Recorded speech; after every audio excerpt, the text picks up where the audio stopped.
आज हमारे आलोच्य विषय नवम श्रेणीर एक गुरुत्वपूर्ण अध्याय जेटा हच्छे ताप। ताप प्रथम काके बोले?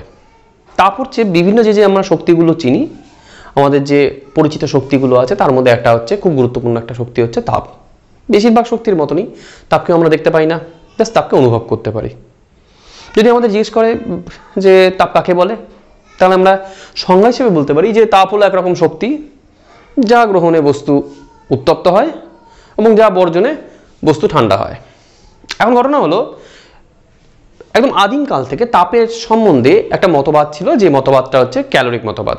ক্যালোরিক মতবাদ বলতে যেটা থাকতো যে বস্তুর এক ধরনের খুব ক্ষুদ্র সূক্ষ্ম এক ধরনের কণা, ভরহীন এমন একটা কণা আছে যার নাম হচ্ছে ক্যালোরিক।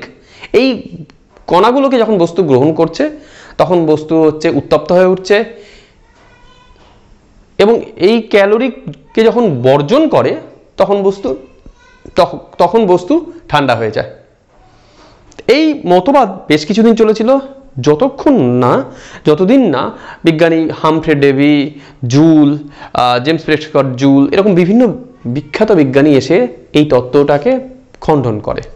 এই তত্ত্ব খণ্ডন করে তারা যে তত্ত্বটা দেওয়ার চেষ্টা করেন সেটা হচ্ছে গতীয় তত্ত্ব। তাদের মূল ধারণা যেটা দিলেন যে বস্তুর মধ্যে যে ছোট ছোট কণাগুলো রয়েছে সেটাকে আমরা অণু বলতে পারি, বা আরো ক্ষুদ্র কণা অণুর মধ্যে যেগুলো থাকে পরমাণু। ধাতুর ক্ষেত্রে পরমাণু হবে কারণ ওদের ক্ষেত্রে তো অণু তৈরি হয় না, আর অন্য ক্ষেত্রে অণুও হতে পারে। মানে মোট কথা ক্ষুদ্র যে কণাগুলো রয়েছে বস্তুর মধ্যে থাকা, এই ক্ষুদ্র কণাগুলো স্থির নয়। এই কণাগুলো সব সময় গতিতে ঘুরছে। কি কি গতিতে ঘুরতে পারে? তারা কম্পিত হতে পারে, ভাইব্রেশন এনার্জি তার মধ্যে থাকবে, মানে ভাইব্রেশন করতে পারে, তারা রোটেশন করতে পারে, এরকম ঘুরতে পারে, তারা ছোটাছুটি করে ঘুরে বেড়াতে পারে, এটাকে বলে ট্রান্সলেশন। এরকম বিভিন্ন রকম গতি তারা দেখাতে পারে। এই গতির থাকা মানে এই গতি যে থাকার জন্য তার মধ্যে গতিশক্তি থাকবে। এই গতিশক্তিটাই হচ্ছে বস্তুর মধ্যে তাপ সৃষ্টি করে বা তাপের পরিমাপক।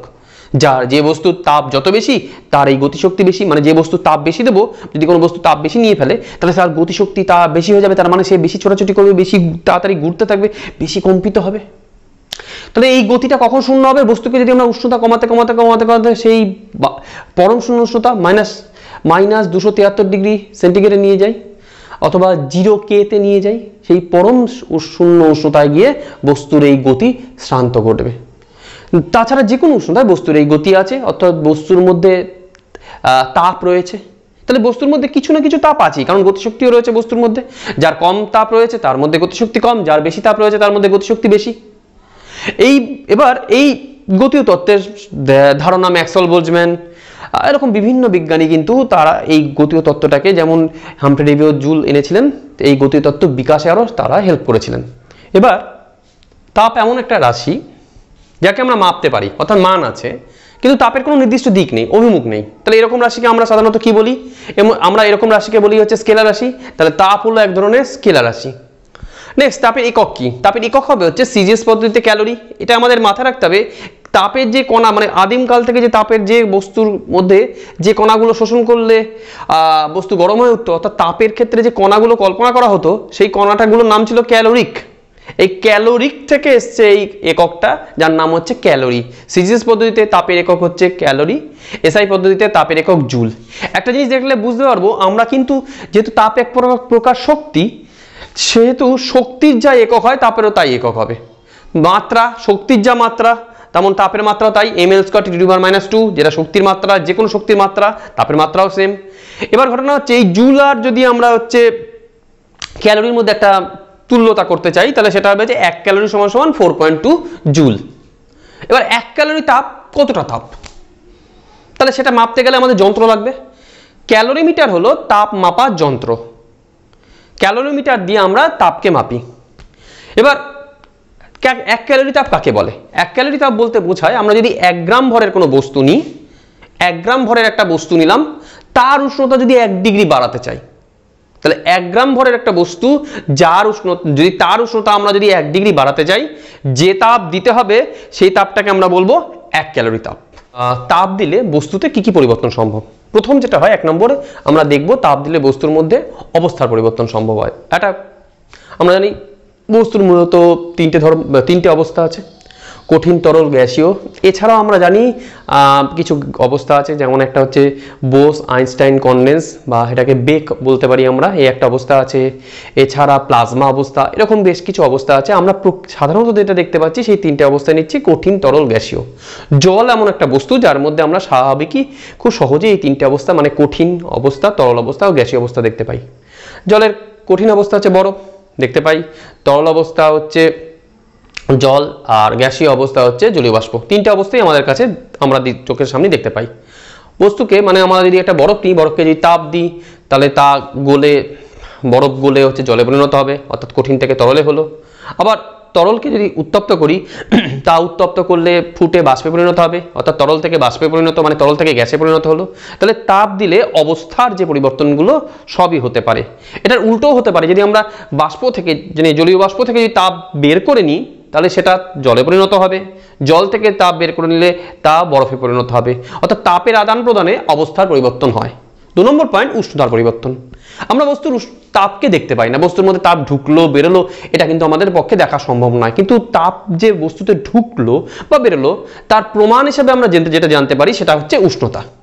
উষ্ণতা হলো তাপগ্রস্ত বস্তুর এমন একটা ধর্ম যা ঠিক করে দেয় কোন একটা বস্তু অন্য কোনো বস্তু সংস্পর্শে আসলে ওই বস্তুটা তাপ দেবে না তাপ নেবে। অর্থাৎ তাপের যে আদান প্রদানটা হবে সেই আদান প্রদানের দিকটা ঠিক করে দেয় হচ্ছে উষ্ণতা। মানে আমার মধ্যে একটা বস্তুর মধ্যে যদি তাপ বেশি হয়, সেটা আমরা কিন্তু দেখে বুঝতে পারবো না বস্তুর মধ্যে তাপ বেশি হয়েছে, কারণ তাপ মানে কি, বস্তুর গতিশক্তি বেশি, সেই বস্তুর অণুর গতিশক্তি বেশি। তাপ মানে বস্তুর অণুর গতিশক্তি বেশি, তাহলে অণুকে তো আমি দেখতে পাচ্ছি না, ফলে গতিশক্তি দেখার উপায় নেই। তাহলে ঘটনা হচ্ছে, তাহলে কোনো বস্তুর মধ্যে তাপ বেশি আছে, কোনো বস্তুর মধ্যে তাপ কম আছে, কি করে বুঝবো? ছুঁয়ে, যদি ছুঁয়ে দেখি গরম বেশি যেটা, সেটাকেই হচ্ছে বলবো তাপ বেশি আছে। অর্থাৎ গরম বেশি মানে এই উষ্ণতাটা হচ্ছে আমাদের তাপকে বুঝতে সাহায্য করে। উষ্ণতা মাপার যে যন্ত্র আছে তার নাম থার্মোমিটার। থার্মোমিটার বিভিন্ন রকমের হয়, centigrade thermometer, Fahrenheit thermometer, Kelvin thermometer. আমাদের যে ডাক্তারি যে থার্মোমিটারগুলো আছে সেগুলো হচ্ছে ফারেনহাইট থার্মোমিটার। যেগুলো আমরা বিজ্ঞানের কাজে ইউজ করি সেগুলো হচ্ছে সেন্টিগ্রেড থার্মোমিটার। এবার আমরা আসবো সেটা হচ্ছে আয়তন। এটা শুধু আয়তন না, বস্তুর আকার বা আয়তন। একটা বস্তুকে যখন আমরা তাপ দিই, বস্তুর আকার বা আয়তনে পরিবর্তন হয়। যেমন যে জিনিসটা হয়, যেটা রেল লাইনের মধ্যে তাপ দিতে থাকলে, তাপে রেল লাইন সারাদিনের রোদের তাপে এবং চাপে হচ্ছে বেড়ে যায় আয়তনে। সেই জন্য আমরা রেল লাইনের জোরের মধ্যে ফাঁক রাখতে হয়, এটা আমরা আগে ছোট ক্লাসে পড়ে এসেছি। অথবা গরুর গাড়ির চাকায় যখন ওই লোহার যে বেরগুলো পরানো হয়, আগে ওটাকে তাপ দেওয়া হয়, ফলে ওটা গরম হয়ে যায়, গরম হয়ে ওটার আয়তন প্রসারিত হয়, এবং ওটা যখন এবার ওই অবস্থায়, প্রসারিত অবস্থায় বেরের মধ্যে, চাকার মধ্যে পরিয়ে দেওয়া হয়, কাঠের চাকার মধ্যে। এবার আস্তে আস্তে ওটা ঠান্ডা হলে একদম চাকার মধ্যে ভালোভাবে আঁটোসাঁটোভাবে ধরে বসে। তাহলে এগুলো প্রতিটাই কিন্তু তাপ দিলে আকার আয়তনের পরিবর্তনের উদাহরণ। নেক্সট হচ্ছে রাসায়নিক পরিবর্তন। আমরা বিভিন্ন বস্তুতে তাপ দিলে রাসায়নিক পরিবর্তন করতে পারি। যেমন ক্যালসিয়াম কার্বনেট নিলাম, নিয়ে উত্তপ্ত করলাম, ক্যালসিয়াম অক্সাইড আর হচ্ছে কার্বন ডাইঅক্সাইড পেলাম। আমরা কয়লা মানে কার্বন নিলাম বা কয়লা, যেটাকে অক্সিজেনের উপস্থিতিতে পোড়াতে মানে তাপ দিতে পারি, তাপ দিলে তাপ পুড়ে তৈরি করবে হচ্ছে কার্বন ডাইঅক্সাইড। এবার ঘটনা হচ্ছে এই বিক্রিয়াগুলো কিন্তু রাসায়নিক পরিবর্তনের উদাহরণ তাপ দিলে। এবার যেটা আসবে সেটা হচ্ছে বৈদ্যুতিক শক্তি সৃষ্টি। দুটো ধাতব পাত, একটা ধরা গেল বিসমাথের পাত, একটা অ্যান্টিমনির পাত। বিসমাথের পাত, অ্যান্টিমনির পাত, দুটোকে যদি যুক্ত করি এবং এই পাত দুটো দুপ্রান্ত যদি আমরা একটা প্রান্তকে গরম করি, একটা প্রান্তকে ঠান্ডা করি, অর্থাৎ দু প্রান্তে যদি উষ্ণতার পার্থক্য সৃষ্টি করি, তাহলে দেখবো আমরা হচ্ছে এই পাতের মধ্যে হচ্ছে তড়িৎ সৃষ্টি হচ্ছে। এটা বৈদ্যুতিক শক্তি সৃষ্টির একটা উদাহরণ। আলোক শক্তির সৃষ্টি উদাহরণ, একটা লোহার রডকে উনুনে গরম করলাম, আস্তে আস্তে দেখবো একটা টাইমের পর ওটা হচ্ছে উত্তপ্ত হবে, লাল হয়ে আলো দিতে শুরু করবে। বাল্ব যেগুলো কাজ করে, বাল্বের মধ্যে যে ফিলামেন্টগুলো আছে সেগুলো কিন্তু তাপের ফলে উত্তপ্ত হয়, মানে ওর মধ্যে কারেন্ট যায়, কারেন্ট গিয়ে যে উত্তপ্ত করে ওই বাল্বের ওই ফিলামেন্টটা উত্তপ্ত হতে যখন থাকে তখন হচ্ছে এটা উত্তপ্ত হয়ে ওটা ভাস্বর হয়ে ওঠে, আলো দিতে থাকে। তাহলে এখানে কি হয়, তড়িৎ শক্তি প্রথমে যায় গিয়ে ওটাকে উত্তপ্ত করে, অর্থাৎ তাপ দিয়েই, তাপের ফলেই আলোটা উৎপন্ন করে। কোনো বস্তুকে আমরা উত্তপ্ত করলাম, সেটা পুড়তে পারে, সেই পোড়াটা হচ্ছে দহনের উদাহরণ। অর্থাৎ এমন আরেকটা উদাহরণ হতে পারে তাপ দিলে যেটা হতে পারে সেটা হচ্ছে চুম্বক। কোনো একটা চুম্বককে নিয়ে যদি উত্তপ্ত করি, একটা নির্দিষ্ট উষ্ণতার পর চুম্বক তার হচ্ছে চুম্বকত্ব ধর্ম হারিয়ে ফেলবে। এই উষ্ণতার নাম হচ্ছে কুড়ি উষ্ণতা। তাহলে তাপ দিলে বস্তুর চুম্বক ধর্ম চলেও যেতে পারে। এই যে ঘটনাগুলো আমরা দেখলাম, এই পরিবর্তনগুলো বস্তুর মধ্যে আসতে পারে তাপ দিলে। তাপ সাধারণত 3 ভাবে কাজ করতে পারে বস্তুর মধ্যে, এবং সেই অনুযায়ী তাপকেও 3 ভাবে নাম দেওয়া যেতে পারে। এমন যদি হয় কোনো সময় তাপ বস্তুর অবস্থার পরিবর্তন ঘটালো না, মানে বস্তু কঠিন থাকলে কঠিনই রেখে দিল, তরল থাকলে তরলই রেখে দিল, গ্যাস থাকলে গ্যাসই রেখে দিল। শুধুমাত্র বস্তুর হচ্ছে উষ্ণতাটাকে বাড়ালো বা কমলো, মানে তাপ দিলে উষ্ণতা বাড়লো, তাপ নিয়ে নিলে হচ্ছে উষ্ণতা কমলো, এরকম শুধুমাত্র উষ্ণতার পরিবর্তন করলো তাপ। তাহলে সেই টাইপের তাপকে আমরা বলবো হচ্ছে বোধগম্য তাপ। এই তাপটা কিন্তু থার্মোমিটার দিয়ে যদি আমরা দেখি উষ্ণতার মাধ্যমে উষ্ণতা বাড়লো এইভাবে হিসাবে আমরা বুঝতে পারবো, মানে এই তাপ বস্তুর উষ্ণতা বাড়ায় বা এই তাপ বেরিয়ে আসলে বস্তুর উষ্ণতা কমে। এরপরে যেটা পড়বো 2 নম্বর তাপ, এটাকে বলে লীন তাপ। লীন কথাটার মানেই হচ্ছে লুকিয়ে আছে, বিলীন হয়ে রয়েছে। ঘটনাটা হচ্ছে এই তাপ বস্তুর উষ্ণতার পরিবর্তন ঘটায় না, ফলে এটাকে বাইরে থেকে ঠান্ডা গরম এইভাবে বোঝাও যায় না, থার্মোমিটার দিয়েও বোঝা যায় না। এই তাপটা করে কি বস্তুর অবস্থার পরিবর্তন ঘটায়, মানে এই তাপ দিলাম যদি দিই দেখা গেল বরফ জলে পরিণত হয়ে গেল, মানে কঠিন অবস্থা থেকে তরল অবস্থায় আসলো, অথবা জল জলীয় বাষ্পে পরিণত হয়ে গেল, এই টাইপের পরিবর্তনগুলো হয়। তার মানে এই লীন তাপ হচ্ছে বস্তুর অবস্থার পরিবর্তনের জন্য দায়ী, কিন্তু উষ্ণতার পরিবর্তন হয় না বলে এই তাপটাকে আমরা বাইরে থেকে ছুঁয়েও বুঝতে পারবো না বা থার্মোমিটার দিয়েও বুঝতে পারবো না। এরপরে যে তাপটা আসে সেটা হচ্ছে বিকীর্ণ তাপ। বিকীর্ণ তাপ যেটা হয়, যে তাপটা এক জায়গা থেকে এক জায়গায় বিকিরিত হচ্ছে। বিকিরিত হওয়ার জন্য কি হয়, এই তাপ যখন এক জায়গা থেকে এক জায়গায় যায় তখন কোনো মাধ্যমের প্রয়োজন হয় না, কোনো জড় মাধ্যমের প্রয়োজন হয় না, এমনি আলোর মতো হয়ে সে এক জায়গা থেকে এক জায়গায় পরিবাহিত হতে পারে। এই বিকীর্ণ তাপ চলার সময় যে মাধ্যম দিয়ে আসছে সেই মাধ্যমকে কিন্তু কোনোভাবেই গরম করে না। যতক্ষণ না ওই বিকীর্ণ তাপকে কেউ বাধা দিচ্ছে ততক্ষণ এই তাপ বস্তুকে গরম করবে না। যেমন সূর্য থেকে যে তাপ আসছে সে তাপ কিন্তু সূর্য থেকে পৃথিবী পর্যন্ত আসা পর্যন্ত মাঝের জায়গা কিন্তু পুরো ফাঁকা, তাহলে মাধ্যম থাক বা না থাক বিকীর্ণ তাপের কোনো অসুবিধা হয় না। পৃথিবীতে আসার পর পৃথিবীতে প্রথম বাধা পায় মাটিতেও মাটিকে গরম করে, তাহলে এই সূর্য থেকে যে তাপ আসে সেটা বিকীর্ণ তাপ রূপে আসে। ধরা গেল 1 গ্রাম ভরের একটা বস্তু নিলাম, যে কোনো বস্তু 1 গ্রাম ভরের একটা বস্তু নিয়েছি, সেই বস্তুটাকে আমরা কি করলাম, বস্তুটাকে আমরা তাপ দিচ্ছি। যদি দেখি যে বস্তুর উষ্ণতা 1 ডিগ্রি বাড়লো, তাহলে 1 গ্রাম ভর বস্তুর উষ্ণতা 1 ডিগ্রি বাড়াতে যে তাপ দিতে হবে এই তাপটাকে আমরা বলবো হচ্ছে তার আপেক্ষিক তাপ। আপেক্ষিক তাপের একক সাধারণত কি হয়, আপেক্ষিক তাপের একক হয় হচ্ছে ক্যালোরি। যদি সিজিএস নিই, সিজিএস হচ্ছে ক্যালোরি পার গ্রাম বা গ্রাম ডিগ্রি সেন্টিগ্রেড, আর এসআইতে হবে হচ্ছে জুল বাই হচ্ছে জুল পার কেজি কেলভিন। তাহলে calorie per gram degree centigrade আর জুল পার কেজি কেলভিন, এটা এসআই পদ্ধতিতে আর এটা সিজিএসে। তাপগ্রাহিতা কাকে বলে? তাপগ্রাহিতা বলতে বোঝায় হচ্ছে কোনো বস্তুর উষ্ণতা, এটা মাথায় রাখতে হবে, আপেক্ষিক তাপে যেমন ছিল হচ্ছে 1 গ্রাম বস্তুর উষ্ণতা, এক্ষেত্রে কিন্তু কোনো ব্যাপার না, যে কোনো বস্তুর উষ্ণতা, কোনো একটি বস্তুর উষ্ণতা যদি 1 ডিগ্রি সেন্টিগ্রেড বৃদ্ধি করতে হয় যে তাপ দিতে হবে তাকে বলা হয় হচ্ছে, আমরা তাকে বলবো হচ্ছে তার তাপগ্রাহিতা। তাহলে মাথায় রাখতে হবে বস্তুটা যদি আগে থেকেই 1 গ্রাম ভরের হয়ে যায় তাহলে কিন্তু তাপগ্রাহিতাটাই কিন্তু হয়ে যাবে আপেক্ষিক তাপ। তার মানে আপেক্ষিক তাপকে যদি আমরা গ্রাম দিয়ে গুণ করি সেটা হবে হচ্ছে তাপগ্রাহিতা। তাই করেছি তাপগ্রাহিতা সমান সমান হচ্ছে আপেক্ষিক তাপ গুণ হচ্ছে বস্তুর ভর, অর্থাৎ এম বস্তুর ভর গুণ এস। এর একক কি? এর একক হবে ক্যালোরি পার ডিগ্রি সেন্টিগ্রেড, সিজিএসে এসআইতে জুল পার কেলভিন, এই হচ্ছে তাপগ্রাহিতার একক। এবার ঘটনা হচ্ছে তাপগ্রাহিতা মানে কতটা হচ্ছে তাপ লাগছে, এটাকে কিন্তু আমরা বাইরে থেকে দেখে বুঝতে পারবো না। এর থেকে অনেক সহজ আমরা যদি এর পরিমাণটাকে কিছুতেই, তাপের পরিমাণটাকে কিছুতে পরিবর্তন করি যেটাকে আমরা দেখতে পাই বা মাপে বুঝতে পারি যে এটা বেশি আছে এটা কম আছে, সেজন্য কি করে তাপগ্রাহিতা এই তাপের পরিমাণটাকে পরিবর্তন করে না হয় কিছু পরিমাণ জলে, একে বলা হয় জলসম। কাকে বলে জলসম? কোনো বস্তুর উষ্ণতা 1 ডিগ্রি পরিবর্তন করতে, 1 ডিগ্রি সেন্টিগ্রেড যদি হয় তাহলে 1 ডিগ্রি সেন্টিগ্রেড পরিবর্তন করতে যে পরিমাণ তাপ লাগে ওই পরিমাণ তাপ যত পরিমাণ জলের উষ্ণতা 1 ডিগ্রি বাড়াতে পারে তাকে বলা হয় হচ্ছে ওই বস্তুটার হচ্ছে জলসম। তাহলে জলসম সাধারণত কি হবে? জলসম তাই হবে সিজিএস পদ্ধতিতে ভর গুণ আপেক্ষিক তাপ, অর্থাৎ হচ্ছে এমএস সিজিএসে। এসআই এর ক্ষেত্রে হচ্ছে 42 দিয়ে ভাগ করে নেব। জলসম একক কি? যেহেতু এটা জলসম হচ্ছে একটা জলের পরিমাণ, তাহলে কি হবে? সিজিএসে গ্রাম, এসআইতে হচ্ছে কিলোগ্রাম। বস্তু দ্বারা গৃহীত বা বর্জিত তাপ, কোনো বস্তু কতটা তাপ গ্রহণ করবে বা বর্জন করবে এটা নির্ভর করে মূলত 3টে জিনিসের উপর, একটা বস্তুর ভর, একটা বস্তুর আপেক্ষিক তাপ, একটা উষ্ণতার পরিবর্তন। ধরে নিলাম যে আমরা 10 গ্রাম কোনো একটা লোহার বল নিলাম, তাকে আমরা একটা নির্দিষ্ট উষ্ণতায় উত্তপ্ত করতে যাচ্ছি, যে তাপ লাগবে 10 গ্রামের জায়গায় যদি 20 গ্রাম নিই সেক্ষেত্রে বেশি তাপ দিতে হবে, এটা খুব স্বাভাবিক করে বুঝতে পারি। তাহলে বেশি দিতে হবে যদি আমরা বস্তুটাকে বড় নিই, মানে বস্তুর ভর বাড়লে তাপ বেশি দিতে হয়। ঠিক তেমন যদি আমরা একটা বস্তুকে মনে করি 5 ডিগ্রি উষ্ণতা বাড়াতে চাইছি, যে তাপ দিতে হবে 10 ডিগ্রি উষ্ণতা বেশি বাড়াতে গেলে তাপ বেশি দিতে হবে। ঠিক তেমন কিছু কিছু বস্তু আছে যাদের হচ্ছে আপেক্ষিক তাপ যাদের হচ্ছে কম, তাদের আমরা মানে সামান্য তাপ দিলেই হচ্ছে বেশি উষ্ণতা বেড়ে যাবে, আর যাদের আপেক্ষিক তাপ বেশি তাদের ওই একই উষ্ণতা বাড়াতে গেলে বেশি তাপ দিতে হবে। তাহলে যাদের আপেক্ষিক তাপ বেশি তাদের ক্ষেত্রে কি একই পরিমাণ ভর, যদি 1 গ্রাম ভরের কোনো বস্তু নিই, 1 ডিগ্রি যদি হচ্ছে তার উষ্ণতা বাড়াতে চাই, যার আপেক্ষিক তাপ বেশি তার ক্ষেত্রে তাপ বেশি দিতে হবে। তাহলে আমরা বলতে পারি যে বস্তু দ্বারা গৃহীত বা বর্জিত তাপ কিসের উপর নির্ভর করে?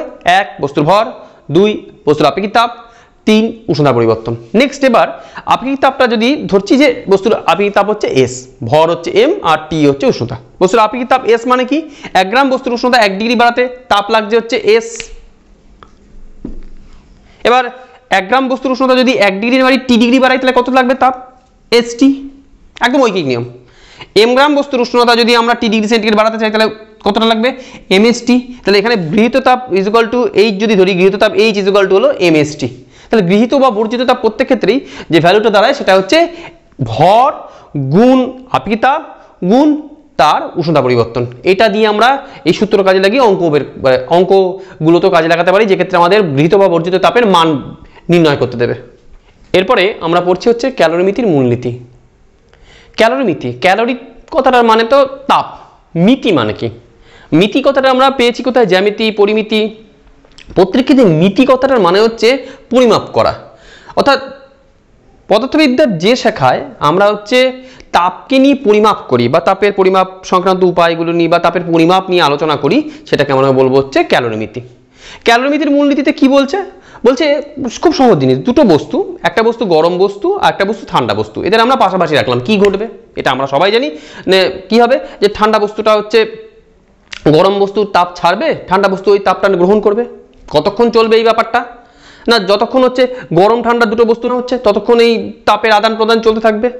এবার যেই মুহূর্তে হচ্ছে গরম বস্তু আর ঠান্ডা বস্তুর উষ্ণতা সমান হয়ে যাবে, এই জায়গাটা যতক্ষণ পর্যন্ত গরম বস্তু ও ঠান্ডা বস্তুর উষ্ণতা সমান হয়ে যাবে ততক্ষণ এই তাপের আদান প্রদানটা চলতে থাকবে। ভিতরে তাপ, বস্তুটার ভিতরে কিন্তু তাপের পরিমাণ সমান হবে কিনা তা ঠিক নেই, তাপ সমান হয়তো হবেও না, কিন্তু বস্তু দুটোর মধ্যে কিন্তু উষ্ণতা সমান হয়ে যাবে। তাহলে বস্তু দুটোর মধ্যে উষ্ণতা সমান না হওয়া পর্যন্ত এই আদান প্রদান চলতে থাকবে। এবার আমরা ধরে নিচ্ছি, তাহলে এবার হচ্ছে সূত্রটা কি? সূত্রটা একটু গুছিয়ে যদি লিখি তাহলে হচ্ছে ভিন্ন উষ্ণতার থাকা দুটো বস্তুকে তাপীয় সংযোগে আনা হলে উষ্ণ বস্তু তাপ বর্জন করে শীতল হয় এবং শীতল বস্তু ওই তাপ শোষণ করে হচ্ছে উত্তপ্ত হয়। এবার যদি হচ্ছে দুটো বস্তুর উষ্ণতা সমান না হওয়া পর্যন্ত এই তাপের এই গ্রহণ বর্জন যে প্রক্রিয়া চলতে থাকবে। এবার এই যে তাপটা উষ্ণ বস্তু দিচ্ছে আর শীতল বস্তু গ্রহণ করছে, এই সময় যদি কোনো তৃতীয় বস্তু এসে যদি তাপকে গ্রহণ বা করে নিল কিছুটা তাপ, অথবা বাইরে থেকে কিছুটা তাপ চলে আসলো, এরকম যদি না ঘটে তাহলে উষ্ণ বস্তু কর্তৃক বর্জিত তাপ হবে হচ্ছে শীতল বস্তু কর্তৃক গৃহীত তাপের সমান। এটাই হলো হচ্ছে ক্যালোরিমিতির মূলনীতি। এবার আমরা পড়ছি ক্যালোরিমিতির মূলনীতির গাণিতিক রূপ। এটা আমাদের অঙ্ক করতে লেগে যাবে। একটা বস্তু এখানে আমরা লাল দিয়ে বুঝিয়েছি একটা উষ্ণতর বস্তু, গরম বস্তু হচ্ছে লাল দিয়ে বুঝিয়েছি, সবুজ দিয়ে বোঝাচ্ছে হচ্ছে শীতলতর বস্তু। এই গরম বস্তুটা T2 উষ্ণতায় আছে, শীতল বস্তুটা T1 উষ্ণতায় আছে, T2টা গ্রেটার দেন T1। গরম বস্তুর ভর M2, আপেক্ষিক তাপ S2, উষ্ণতা T2। শীতল বস্তুর ভর M1, আপেক্ষিক তাপ S1, উষ্ণতা T1। তাহলে কি হবে? স্বাভাবিক ব্যাপার, গরম বস্তু তাপ ছাড়বে, তারপর ওর উষ্ণতা কমবে, আর শীতল বস্তু হচ্ছে তাপ নেবে, উষ্ণতা বাড়বে। এবার এই তাপের দাওয়া নেওয়ার মাধ্যমে দুজনেরই হচ্ছে উষ্ণতা একটা স্থির হয়ে পৌঁছাবে। আমরা ধরলাম হচ্ছে শেষ যে দুজন মিলে একসাথে এসে উষ্ণতা দুজনেরই হয়ে গিয়ে পৌঁছালো T-তে, যেখানে এসে তাপের আদান প্রদান বন্ধ হয়ে গেল, অন্তিম উষ্ণতা হচ্ছে T। তাহলে গরম বস্তুটার তাপ উষ্ণতার পরিবর্তন কি ছিল? T2 আসলো T, তাহলে উষ্ণতা পরিবর্তন হচ্ছে T2 - T। তাহলে যে তাপটা ছাড়লো সেই তাপটা কি হবে? M2 S2 T2 - T। এই তো হচ্ছে বর্জিত তাপ বা গৃহীত তাপের সূত্র কি? ভর, আপেক্ষিক তাপ, উষ্ণতা পরিবর্তন। তাহলে ভর কি? M2, আপেক্ষিক তাপ S2, এর ভর m2 আর আবিতাপ s2, আর উষ্ণতা পরিবর্তন কি t2 থেকে t, তাহলে t2 - t। শীতল বস্তুর ক্ষেত্রে কি হবে, শীতল বস্তু তাপ গ্রহণ করবে, কি পরিমাণ গ্রহণ করবে, প্রথম হচ্ছে এর উষ্ণতা ছিল হচ্ছে t1, বেড়ে যাবে t তে, তাহলে উষ্ণতা পরিবর্তন t1 - t, কারণ t1 তো t এর থেকে বড় হবে, তাহলে গৃহীত তাপ কি হবে m1 s1 t - t1। এবার ক্যালোরিমিটার মূলনীতি অনুযায়ী কি হবে, গৃহীত তাপ আর বর্জিত তাপ সমান হবে, তাহলে গৃহীত তাপ যদি m1 s1 t - t1 হয়, তাহলে আর বর্জিত তাপ যদি m2 s2 t2 - t হয়, তাহলে m2 s2 t2 - t equal to হবে হচ্ছে m1 s1 t - t1। এরপরে আমরা আসছি লীন তাপ। লীন তাপ আমরা এর আগে একটু পড়েছি, এবার একটু ডিটেলসে পড়বো। লীন তাপ কাকে বলে? লীন তাপ হচ্ছে সেই তাপ যে তাপ বস্তুর হচ্ছে উষ্ণতার পরিবর্তন করে না, শুধুমাত্র অবস্থার পরিবর্তন করে, তাকে বলে আমরা লীন তাপ। কাকে বলে লীন তাপ? ভালো করে যদি লীন তাপের সংজ্ঞা বুঝি, সংজ্ঞা হচ্ছে একক ভরের কোনো বস্তুর উষ্ণতার পরিবর্তন না করে বা উষ্ণতাকে স্থির রেখে একটা অবস্থার পরিবর্তন করতে যে তাপের প্রয়োজন হয় তাকে বলে, বা যে তাপ বস্তু গ্রহণ করে বা বর্জন করে সেই তাপটাকে বলা হয় লীন তাপ। দেখা গেল m ভরের কোনো বস্তুকে একটা অবস্থার পরিবর্তন করতে কিউ পরিমাণ তাপ লাগলো, তাহলে একক ভরের বস্তুর ওই পরিমাণ উষ্ণতা স্থির রেখে ওই পরিমাণ অবস্থার পরিবর্তন করতে কি তাপ লাগবে, কিউ বাই এম।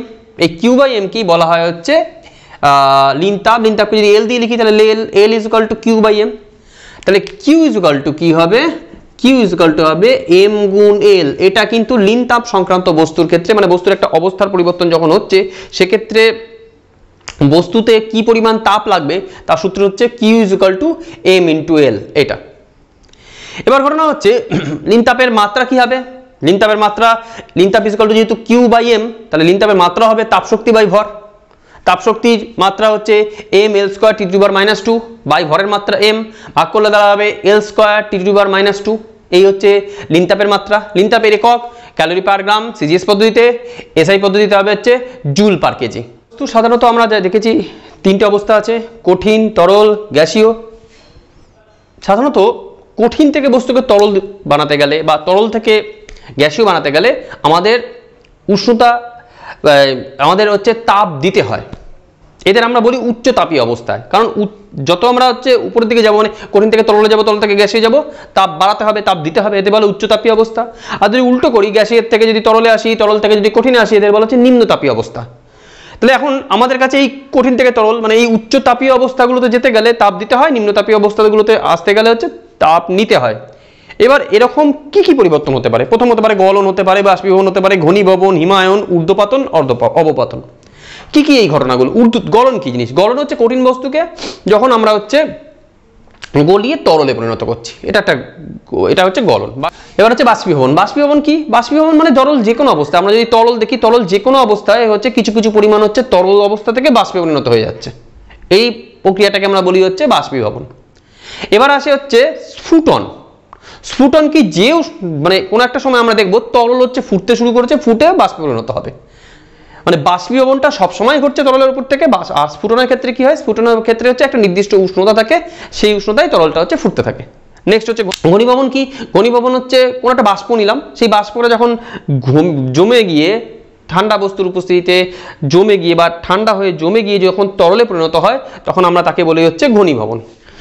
হিমায়ন কি? হিমায়ন হচ্ছে যখন কোনো একটা তরল তাপ হারিয়ে হচ্ছে কঠিনে পরিণত হচ্ছে, সেই প্রক্রিয়াটাকে আমরা বলি হিমায়ন। ঊর্ধ্বপাতন কি? ঊর্ধ্বপাতন হচ্ছে কঠিন অবস্থা থেকে যদি কোনো একটা বস্তু তরলে পরিণত না হয় ডাইরেক্ট বাষ্পে চলে যায়, তাকে আমরা বলি ঊর্ধ্বপাতন। এরপরে হচ্ছে অবপাতন। ঠান্ডা করি, ঠান্ডা করে ও যদি জল হয়ে কঠিন এরকম ভাবে না হয়ে যদি কঠিন বাষ্প থেকে একদম ডাইরেক্ট কঠিন হয়ে যায়, এই প্রক্রিয়াটাকে আমরা বলি হচ্ছে অবপাতন। অবপাতন দেখা যায় হচ্ছে বাষ্প কার্বন ডাইঅক্সাইড বা গ্যাসীয় কার্বন ডাইঅক্সাইড মাঝে তরল না হয় ডাইরেক্ট যখন একদম ইসেতে চলে যায়, একদম কঠিন কার্বন ডাইঅক্সাইডে চলে যায়, তাকে অবপাতন বলে। এছাড়া কর্পূর, নিশাদল এরকম ধর্ম এরাও দেখায়, মানে ঊর্ধ্বপাতন অবপাতন পরস্পরের অপোজিট। এবার হচ্ছে আমরা একটা একটা করে এই জিনিসটা পড়বো। গলন। গলনের ক্ষেত্রে কি হয়? এবার এইগুলো লীন তাপের ক্ষেত্রে যেমন একটা মানে লীন তাপগুলো কি হয় অবস্থার পরিবর্তনের সময় এটা হচ্ছে নির্ভর করে বা অবস্থার পরিবর্তনের সঙ্গে জড়িত। প্রতিটা অবস্থার পরিবর্তনের সঙ্গে একটা করে লীন তাপ জড়িত থাকতে পারে। যেমন গলনের লীন তাপ কিরকম? যেটা গলনের সঙ্গে জড়িত থাকে একটা নির্দিষ্ট উষ্ণতায় যখন কোনো একটা একক ভরের বস্তু কঠিন অবস্থা থেকে যখন তরল অবস্থায় আসছে উষ্ণতা পরিবর্তন না করে, যে উষ্ণতায় ওরা স্থির থাকছে তাকে বলে গলনাঙ্ক। জলের ক্ষেত্রে গলনাঙ্ক হচ্ছে 0 ডিগ্রি সেন্টিগ্রেড। হিমাঙ্ক কাকে বলে? হিমাঙ্ক হচ্ছে কোনো একটি তরল যখন হচ্ছে জমে কঠিনে পরিণত হচ্ছে, সেই কঠিনে পরিণত হওয়ার সময় একটা নির্দিষ্ট পরিমাণ তাপ ছাড়ছে। একক ভরের কোনো একটা তরলকে কঠিনে নির্দিষ্ট উষ্ণতায় যদি আমরা কঠিনে পরিণত করি, যে তাপ ও ছাড়বে সেই তাপটাকে বলা হবে হচ্ছে হিমায়নের লীন তাপ। আর উষ্ণতা, যেই উষ্ণতায় হচ্ছে এই হিমায়ন চলাকালীন যে উষ্ণতায় হচ্ছে বা বস্তুটি যে উষ্ণতায় স্থির হয়ে যাবে বা উষ্ণতা যে অবস্থায় স্থির হয়ে যাবে তাকে বলা হচ্ছে হিমাঙ্ক। জলের ক্ষেত্রে হিমাঙ্ক মানে জলের ক্ষেত্রে জলকে যখন আমরা হচ্ছে জল থেকে বরফে পরিণত করি সেই সময় হচ্ছে হিমাঙ্ক হচ্ছে যেটা হয় সেটা 0 ডিগ্রি। আমরা দেখলাম গলনাঙ্ক 0 ডিগ্রি, মানে বরফ যখন গলে জলে পরিণত হচ্ছে সেটাও সেই সময় উষ্ণতা কত থাকছে 0 ডিগ্রি, মানে গলনাঙ্ক 0, হিমাঙ্ক 0, মানে জল যখন জমে বরফে পরিণত হচ্ছে।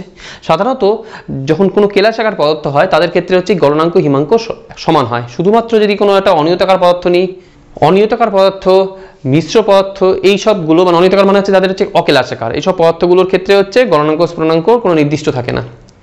এবার হচ্ছে বাষ্পীভবনাঙ্ক, ঘনীভবনাঙ্ক। বাষ্পীভবনাঙ্ক তাহলে কি হবে?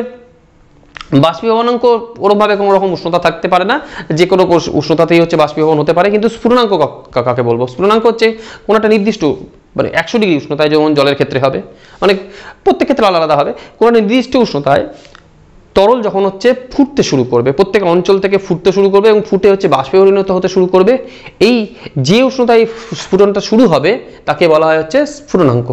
আর বাষ্পীভবনের এই স্ফুটনের লিনতাপ কাকে বলবে? স্ফুটনের লিনতাপ হচ্ছে ওই স্ফুটনাঙ্কে অবস্থিত তরলটা যে তাপ গ্রহণ করে হচ্ছে উষ্ণতা পরিবর্তন করবে না, শুধুমাত্র হচ্ছে তার এই তরল থেকে গ্যাসে চলে যাবে, সেই ব্যাপারটাকে বলা হয়, সেই তাপটাকে বলা হয় হচ্ছে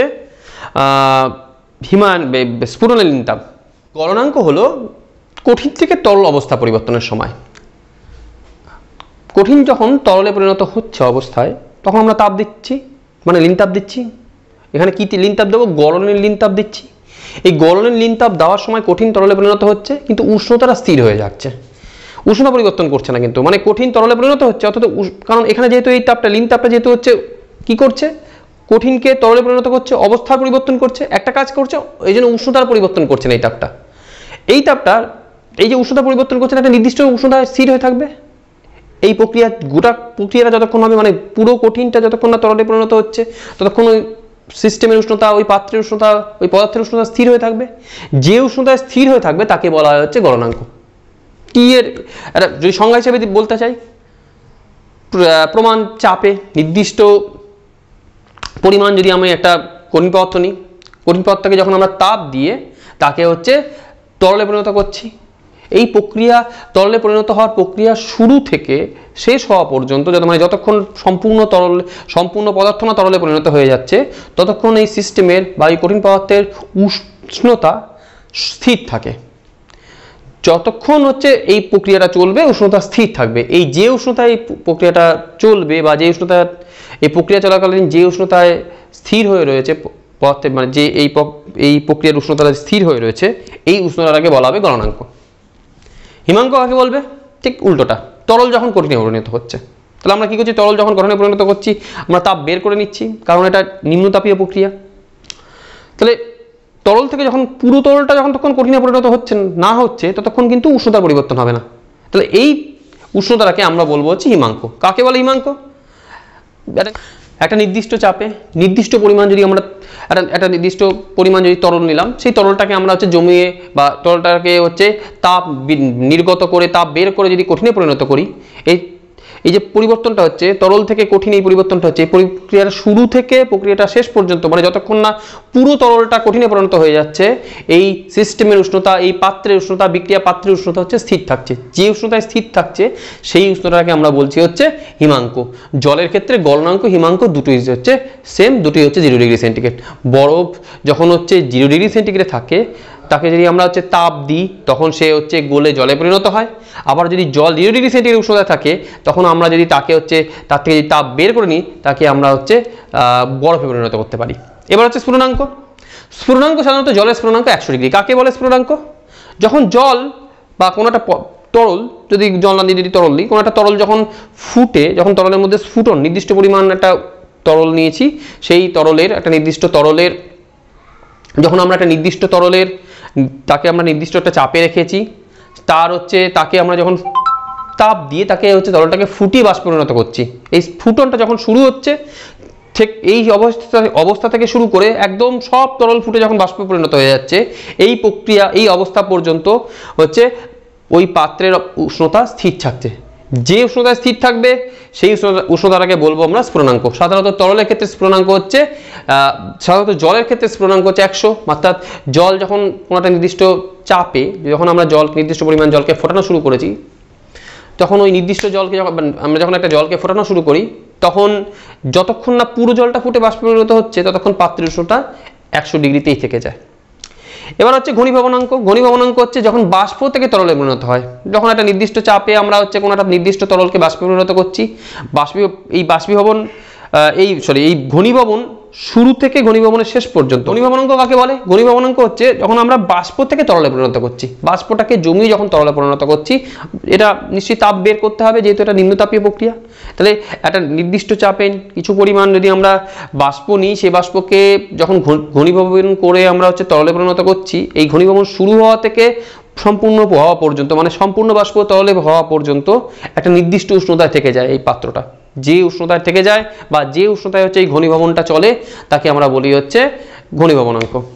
সাধারণত জলের ক্ষেত্রে যদি এই স্ফুটনাঙ্ক যেমন 100 ডিগ্রি, ঘনীভবনাঙ্ক হবে হচ্ছে 100 ডিগ্রি। এটা হলো কোনো একক ভরের কোনো বস্তুর উষ্ণতা অপরিবর্তিত রেখে যদি তার শুধুমাত্র অবস্থান্তর, মানে এক অবস্থা থেকে আরেক অবস্থা পরিবর্তন করতে চাই, যে তাপ বস্তু থেকে গৃহীত বা বর্জিত হবে, মানে বহুত বস্তু থেকে যে তাপ গ্রহণ বা বর্জন করতে হবে, তা হলো আমাদের বস্তুর লিনতাপ। বিভিন্ন রকমের লিনতাপ আছে, গরল লিনতাপ, বাষ্পীভবনের লিনতাপ, ঘনীভবনের লিনতাপ, ঘনীভবনের লিনতাপ। গরল লিনতাপ কি? বরফের ক্ষেত্রে যদি একটা নির্দিষ্ট নিই, গরল লিনতাপ হচ্ছে কোনো একটা বস্তুকে একটা নির্দিষ্ট উষ্ণতায় রেখে, অবশ্যই বস্তুটা একক ভরের কোনো বস্তুকে যেন নির্দিষ্ট চাপে একটি নির্দিষ্ট উষ্ণতায় রেখে শুধুমাত্র বস্তুটাকে কঠিন অবস্থা থেকে গলিয়ে তরলে অবস্থায় নিয়ে আসতে যে তাপ দিতে হয়। বরফের ক্ষেত্রে গরলের লিনতাপ হচ্ছে 80 ক্যালোরি পার গ্রাম।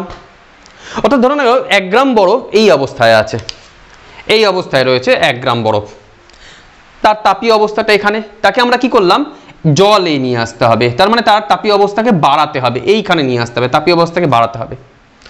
উষ্ণতা বাড়াবো না, উষ্ণতা এই বরাবর উষ্ণতা স্থির একদম, তাহলে 0 ডিগ্রিতে উষ্ণতা রেখেছি। এই উষ্ণতাটাকে কি বলি আমরা? এই উষ্ণতাটাকে বলি হচ্ছে বরফ থেকে জলে নিয়ে আসছি। অর্থাৎ বরফ থেকে জলে আনার প্রক্রিয়া মানে হচ্ছে এটা হচ্ছে বরফের গলনাঙ্ক। 0 ডিগ্রি হচ্ছে বরফের গলনাঙ্ক।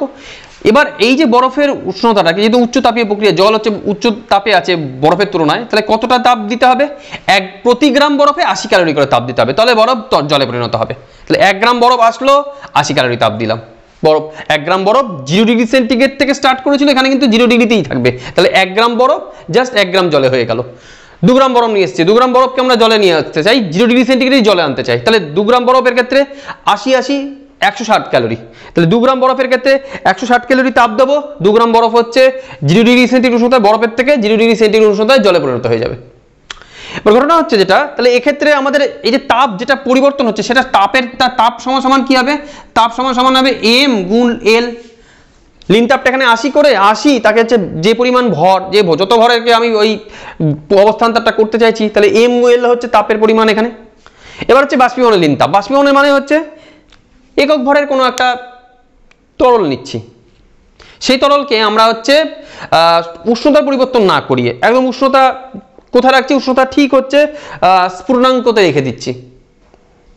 উষ্ণতার পরিবর্তন না করে শুধুমাত্র অবস্থার পরিবর্তন, মানে জল থেকে বাষ্প বা তরল থেকে বাষ্প অবস্থা, এই পরিবর্তন করতে যে তাপ দিতে হবে সেই তাপটাকে বলা হবে হচ্ছে বাষ্পীভবনের লিনতাপ। জলের ক্ষেত্রে বাষ্পীভবনের লিনতাপ 537 ক্যালোরি পার গ্রাম, অনেক ক্ষেত্রে 540 ক্যালোরি পার গ্রামও লেখা থাকে। তো 537 ক্যালোরি পার গ্রাম মানে আমি 1 গ্রাম যদি জল নিই, এখানে রয়েছে 1 গ্রাম জল, তাকে আমরা বাষ্পে নিয়ে যাব, মানে উচ্চতাপীয় প্রক্রিয়া, উচ্চতাপীয় অবস্থায় নিয়ে যেতে হচ্ছে। তাহলে এই অবস্থায় আমরা কি করলাম? শুধু তরল জলের হচ্ছে অবস্থান্তর ঘটাচ্ছি, উষ্ণতা পাল্টাচ্ছি না। তাহলে 1 গ্রাম জল ছিল হচ্ছে 100 ডিগ্রি সেন্টিগ্রেড উষ্ণতায়, ওকে আমি 100 ডিগ্রি সেন্টিগ্রেড উষ্ণতাতেই বাষ্প বানালাম। তার ক্ষেত্রে কি হবে, 1 গ্রাম জলকে 1 গ্রাম 100 ডিগ্রি সেন্টিগ্রেড উষ্ণতায় বাষ্প বানাতে গেলে দিতে হবে 537 ক্যালোরি তাপ। 2 গ্রামের ক্ষেত্রে 2 গুণ 537 ক্যালোরি তাপ, 3 গ্রামের ক্ষেত্রে 3 গুণ 537 ক্যালোরি তাপ। এক্ষেত্রে কি হবে, এক্ষেত্রে 1 গ্রাম জল 100 ডিগ্রি সেন্টিগ্রেড উষ্ণতায় রয়েছে, সেখান থেকে এখানে উঠে যাবে, অর্থাৎ এক্ষেত্রে কি হবে, 1 গ্রাম বাষ্প হবে 100 ডিগ্রি সেন্টিগ্রেড উষ্ণতায়। এরপরে যদি আবার বাড়াতে চাই তাহলে আবার তাপ দিতে হবে। এই হচ্ছে প্রক্রিয়াটা। এখানে আমরা একটা করেছি কি, এখানে একটা পরীক্ষা করছি, একটা বিকারের মধ্যে কিছু পরিমাণ বরফ নিয়ে একটা থার্মোমিটার দিয়ে আমরা হচ্ছে উত্তপ্ত করছি। আমরা দেখছি প্রথম হচ্ছে বরফের উষ্ণতা -2 ডিগ্রি সেন্টিগ্রেড আছে।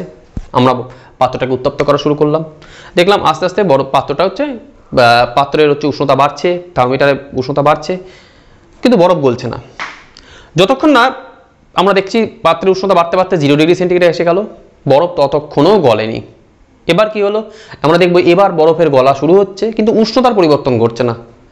তাহলে এই যে প্রথম যেটা তাপমাত্রা বাড়লো, এক্ষেত্রে ধরা গেল H1 তাপ নিল।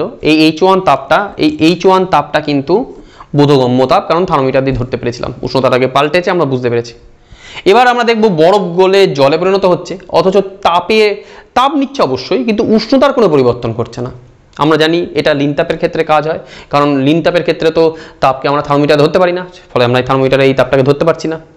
আমরা দেখলাম যতক্ষণ না পুরো বরফ গলে যাচ্ছে, পুরো বরফ গলে জলে পরিণত হলো, ততক্ষণ উষ্ণতাও কিন্তু জলেরই রয়ে গেল, মানে উষ্ণতা 0 ডিগ্রি সেন্টিগ্রেড রয়ে গেল। মানে বরফ নিয়েছিলাম 0 ডিগ্রি সেন্টিগ্রেড বরফ, জলও পেলাম 0 ডিগ্রি সেন্টিগ্রেডই।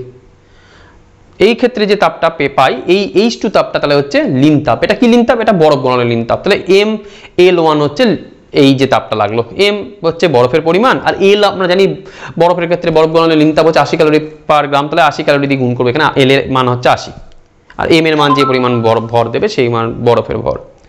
এবার আমরা কি, এবার জল রয়েছে হচ্ছে 0 ডিগ্রি সেন্টিগ্রেড উষ্ণতায়। এবার কিন্তু আবার জলের উষ্ণতা উত্তপ্ত করলে জলের উষ্ণতা বাড়তে শুরু করছে, বাড়তে বাড়তে জলের উষ্ণতা 100 ডিগ্রি পর্যন্ত পৌঁছালো। আমরা থার্মোমিটারে দেখতেও পেলাম যে উষ্ণতা বাড়তে বাড়তে 100 ডিগ্রিতে যাচ্ছে। তাহলে এই তাপটা কিন্তু বোধগম্য তাপ H3। এটা কি করলো, MS2 যদি ধরে নিই, জলের আপেক্ষিক তাপ হচ্ছে S2, তাহলে MS2 আর 0 থেকে 100তে এসছে, তাহলে উষ্ণতার পরিবর্তন হচ্ছে 100, তাহলে হচ্ছে আমরা হচ্ছে MST এই সূত্রে বের করতে পারি। এটা হচ্ছে আবার একটা বোধগম্য তাপ। এরপরে কি হবে, জল এবার আবার দেখবো হচ্ছে ফুটতে শুরু করেছে, ফুটে বাষ্পে পরিণত হবে। এবার তাহলে কি, যতক্ষণ না পুরোটা বাষ্পে পরিণত হচ্ছে ততক্ষণ কিন্তু উষ্ণতা 100 ডিগ্রিতেই থেকে যাবে। এক্ষেত্রে যে তাপটা দিতে হবে সেটা হচ্ছে বাষ্পীভবনের লিন তাপ। এই বাষ্পীভবনের লিন তাপটা কত হবে, M গুণ L2। M গুণ L2টা কি, L2টা হচ্ছে বাষ্পীভবনের লিন তাপ।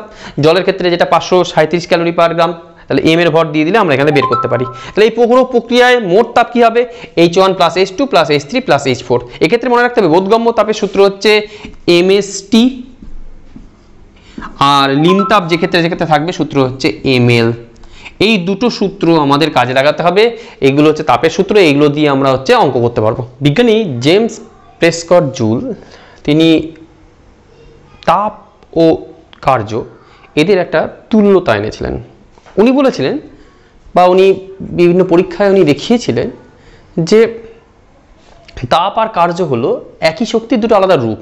এমনকি একটা কার্য, একটা নির্দিষ্ট পরিমাণ কার্যকে যদি আমরা তাপে রূপান্তরিত করি, তাহলে প্রত্যেকবার আমরা একই পরিমাণ তাপ পাবো। উনি যে সূত্রটা দিয়েছিলেন, সূত্রটাতে বলেছিলেন যে কার্যকে যদি আমরা সম্পূর্ণভাবে তাপে রূপান্তরিত করতে পারি, তাহলে কৃতকার্য আর যে পরিমাণ তাপ রূপান্তরিত হয়েছে, মানে রূপান্তরিত তাপ, এরা পরস্পরের সমানুপাতিক হবে। আমরা যদি যে W পরিমাণ কার্য H পরিমাণ তাপে রূপান্তরিত হয়েছে, তাহলে W ভ্যারিজিয়াস হচ্ছে H। এবার এই সমানুপাতিক চিহ্ন হাটিয়ে সমান জানলে W is equal two JH, যে একটি ধ্রুবক। তাহলে যে কি, যদি H এর মান 1 হয়, মানে আমরা যদি একক তাপ উৎপন্ন করতে চাই, যে পরিমাণ কার্য করতে হবে তাকে বলা হবে হচ্ছে যে। এবার ঘটনা হচ্ছে, আমরা যদি একক তাপ মানে তাপের একক 1 ক্যালোরি, তাহলে 1 ক্যালোরি তাপ উৎপন্ন করতে গেলে দেখা যায় যে 4.2 জুল কাজ করতে হয়, অর্থাৎ জুল যে সমান হলো হচ্ছে 4.2 জুল পার ক্যালোরি। মানে করতে পারি 4.2 জুল কার্যকে আমরা যদি সম্পূর্ণভাবে তাপে রূপান্তরিত করতে পারি, তাহলে 1 ক্যালোরি তাপে রূপান্তরিত হবে।